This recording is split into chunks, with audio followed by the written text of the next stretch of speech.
প্ৰথমটো কুৱেশ্যন হৈছে অসমৰ পৰিবহণ ব্যৱস্থাৰ অন্তৰায় হিচাপে দেখা দিয়া প্ৰধান 5টা কাৰণ লিখা।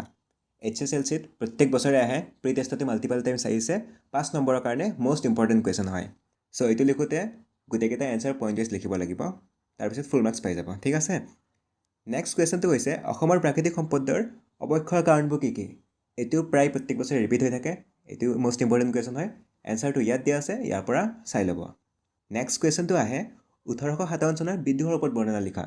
এতিয়া 1857 চনত কি হৈছিলে? চিপাহী বিদ্ৰোহ হৈছিলে, গতিকে চিপাহী বিদ্ৰোহ বুলি দি দিব পাৰে, আৰু লগতে চিপাহী বিদ্ৰোহৰ বিফলতাৰ কাৰণ দি দিব পাৰে, বা চিপাহী বিদ্ৰোহত মণিয়ম দেৱানৰ ভূমিকা কি আছিল সেইটো দি দিব পাৰে, বা চিপাহী বিদ্ৰোহত অসমত কি প্ৰভাৱ পৰে তেনেকৈ আহিব পাৰে কুৱেশ্যনটো। চ' চিপাহী বিদ্ৰোহৰ ওপৰত কুৱেশ্যন আহিবই, ডেট ইজ চিয়'ৰ, চ' এইটো চাই ল'ব। নেক্সটটো হৈ গৈছে এছিয়া মহাদেশৰ প্ৰাকৃতিক বৈশিষ্ট্যসমূহ চমুকৈ বৰ্ণনা কৰা। অলমষ্ট এভৰি ইয়াৰ ৰিপিট হয়, 5 মাৰ্কছৰ কাৰণে মষ্ট ইম্পৰ্টেণ্ট কুৱেশ্যন হয়। নেক্সট কুৱেশ্যন স্বদেশী আন্দোলনৰ ওপৰত বৰ্ণনা লিখা। এইটো কুৱেশ্যন প্ৰায় প্ৰত্যেক বছৰে ৰিপিট হৈ থাকে। চ' প্ৰশ্নটো অলপ বেলেগ ধৰণে সুধিব পাৰে যে স্বদেশী আন্দোলনৰ অৱদান কি কি আছিল, তেনেকৈ আহিব পাৰে, বা স্বদেশী আন্দোলনে জাতীয় শিক্ষালৈক আগবঢ়োৱা বৰঙণি কি কি আছিল, বা স্বদেশী আন্দোলনৰ ফলত অসমত কি প্ৰভাৱ পৰে তেনেকৈ আহিব পাৰে। গতিকে স্বদেশী আন্দোলনটো ভালদৰে চাই যাব, সেইটোৰ পৰা কুৱেশ্যন আহিবই। নেক্সট কুৱেশ্যনটো হৈছে বেংক কাক বোলে, বা কেন্দ্ৰীয় বেংক কাক বোলে সেইটো আহিব পাৰে, ইয়াৰ প্ৰধান ভূমিকা কি কি, আৰু কেন্দ্ৰীয় বেংকৰ প্ৰধান কাৰ্যসমূহ কি কি সেইটো চাই যাব লাগিব।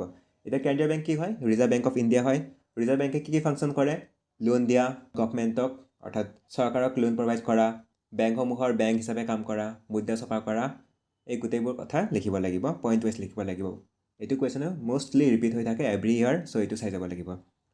নেক্সট কুৱেশ্যনটো হৈছে বিনিময় প্ৰথাৰ অসুবিধাসমূহ কি কি? এইটো কুৱেশ্যনে প্ৰত্যেক বছৰে ৰিপিট হৈ থাকে। বিনিময় প্ৰথা কি হয় জানোৱে, বস্তু সলনি বস্তু এক্সচেঞ্জ কৰা, আৰু বিনিময় প্ৰথাৰ অসুবিধাসমূহ মেইনলি আহে, চ' এইটো কুৱেশ্যন আহে প্ৰায়, চ' এইটো চাই যাব। নেক্সট কুৱেশ্যন আমেৰিকা যুক্তৰাষ্ট্ৰ আৰু ভাৰতবৰ্ষৰ গণতান্ত্ৰিক ব্যৱস্থাৰ পাৰ্থক্যসমূহ কি কি? 2 বা 3 নম্বৰৰ কাৰণে মষ্ট ইম্পৰ্টেণ্ট কুৱেশ্যন হয়, প্ৰায় প্ৰত্যেক 2-3 বছৰ মূৰে মূৰে ৰিপিট হৈ থাকে। নেক্সট কুৱেশ্যনটো হৈছে অসমৰ অৰ্থনীতিত কৃষিৰ ভূমিকা সম্পৰ্কে আলোচনা কৰা। প্ৰি টেষ্টতো বহুকেইখন ডিষ্ট্ৰিক্টত আহিছে, ভেৰি ইম্পৰ্টেণ্ট কুৱেশ্যন হয়, এইটো চাই যাব। নেক্সট কুৱেশ্যন যিটো পৰীক্ষাত আহিবই সেইটো হৈছে গোলকীয় উত্তাপ বৃদ্ধিৰ ওপৰত। গোলকীয় উত্তাপ বৃদ্ধি কি হয় সেনেকৈ আহিব পাৰে, বা গোলকীয় উত্তাপ বৃদ্ধিৰ কাৰণবোৰ লিখা বুলি আহিব পাৰে, বা গোলকীয় উত্তাপ বৃদ্ধিৰ ফলাফল বুলি আহিব পাৰে, বা তাৰে ভিতৰতে আছে সেউজগৃহ গেছ কি হয় সেইটো লিখিব লাগিব পাৰে।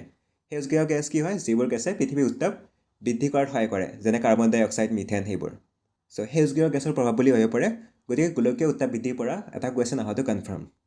নেক্সট কুৱেশ্যনটো হৈছে অসমত অসহযোগ আন্দোলনৰ প্ৰভাৱ সম্পৰ্কে লিখা, 4 নম্বৰৰ কাৰণে মষ্ট ইম্পৰ্টেণ্ট কুৱেশ্যন হয়। এনচাৰবোৰ ইয়াত দিয়া আছে, ইয়াৰ পৰা চাই ল'ব। নেক্সট কুৱেশ্যনটো হৈছে সম্পদ সংৰক্ষণ কি, ইয়াৰ প্ৰয়োজনীয়তা আলোচনা কৰা। ইম্পৰ্টেণ্ট হয়, এনচাৰ দিয়া আছে, চাই ল'ব। জনসংখ্যা বৃদ্ধিৰ প্ৰধান কাৰণসমূহ আলোচনা কৰা। এতিয়া জনসংখ্যাৰ বৃদ্ধি মেইনলি 2টা কাৰণত হয়, এটা হৈছে প্ৰাকৃতিক বৃদ্ধি, আনটো হৈছে জনপ্ৰব্ৰজন। 2টা বৰ্ণনা কৰি লিখিব লাগিব, 3-4 নম্বৰৰ কাৰণে, প্ৰত্যেক বছৰে ৰিপিট হৈ থাকে, ইম্পৰ্টেণ্ট। নেক্সট কুৱেশ্যন জালিয়ানৱালাবাগৰ হত্যাকাণ্ড কেতিয়া সংঘটিত হৈছিলে? ঘটনাটো চমুকৈ বৰ্ণনা কৰা। মষ্ট ইম্পৰ্টেণ্ট কুৱেশ্যন হয়, 4 মাৰ্কছৰ কাৰণে ৰিপিট হৈ থাকে। আৰু লাষ্ট যিটো কুৱেশ্যন পেপাৰত থাকিব সেইটো হৈছে অসমৰ নক্সা মানচিত্ৰ অংকন কৰা, আৰু তলত দিয়া স্থানসমূহ বহুওৱা। চ' এইটো বনাওঁতে অৰ্থাৎ এইটো এনচাৰ কৰোঁতে অসমৰ মানচিত্ৰখন অংকন কৰি চাৰিসীমা বহুৱাব লাগিব, তাৰপিছত যিকেইটা ঠাই অৱস্থান বহুৱাব লাগিব, সেইকেইটা বক্সৰ ভিতৰত দেখুৱাই দিব লাগিব যে কোনটো কেই নম্বৰ ঠাই হয়।